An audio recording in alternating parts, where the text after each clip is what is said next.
नमस्कार, आप देख रहे हैं नेक्स्ट 9 पॉलिटिकल बाइट। इस रिपोर्ट में मैं तृप्ति आप सबको बताना चाहूँगी हमारी इस रिपोर्ट में खास तौर पर किस तरीके से अब मिल्कीपुर को लेकर, उत्तर प्रदेश के मिल्कीपुर को लेकर मिल्कीपुर में हार पर अफजाल अंसारी का बयान चर्चा का विषय बना है।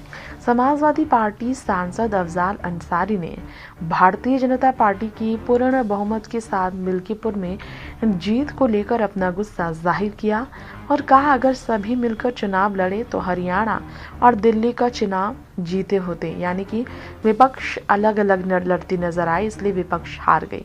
कांग्रेस और आप एक दूसरे के खिलाफ थे, इसलिए दिल्ली हारे। हरियाणा में भी यही हुआ। इसके बीच सांसद ने और संदेश दिए और साथ में चेतावनी भी मुख्यमंत्री योगी आदित्यनाथ को दिया। उन्होंने कहा कि जो एक फॉर्मूला था इनका, बटेंगे तो कटेंगे, वह दूसरे परिवेश में दिया था।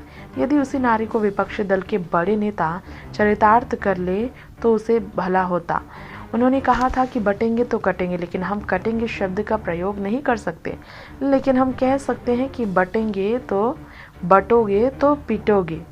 जी हाँ, यानी कि योगी जी के बयान और भाषण और उनके डायलॉग पर खुलकर अफजाल ने बात की। मिल्कीपुर में उपचुनाव हुआ और सपा की बुरी हार हुई। इस पर अफजाल ने आगे का ये भी कहा कि सरकारी अधिकारी और कर्मचारी पार्टी के कार्यकर्ता बनकर चुनाव संपन्न कर रहे हैं, लेकिन इस रिजल्ट्स में हम सबक लेंगे और आने वाले 2027 को बड़ी चुनौती मानते हुए इनको एहसास करा देंगे।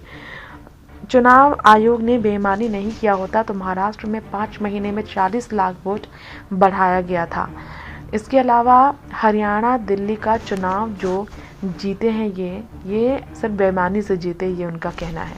बता दें, इससे पहले सपा मुखिया अखिलेश ने भी सपा प्रत्याशी की हार पर मिल्कीपुर सीट पर लूट हुई है ये कहा। बीजेपी अयोध्या हारी है तो एक सीट पर पूरी शक्ति लगा दी। मिल्कीपुर सीट के लिए बीएलओ सम्मानित होने चाहिए। ये चुनाव में हम जीत जाते, लेकिन बड़े पैमाने पर धांधली हुई है, अखिलेश ने ये कहा।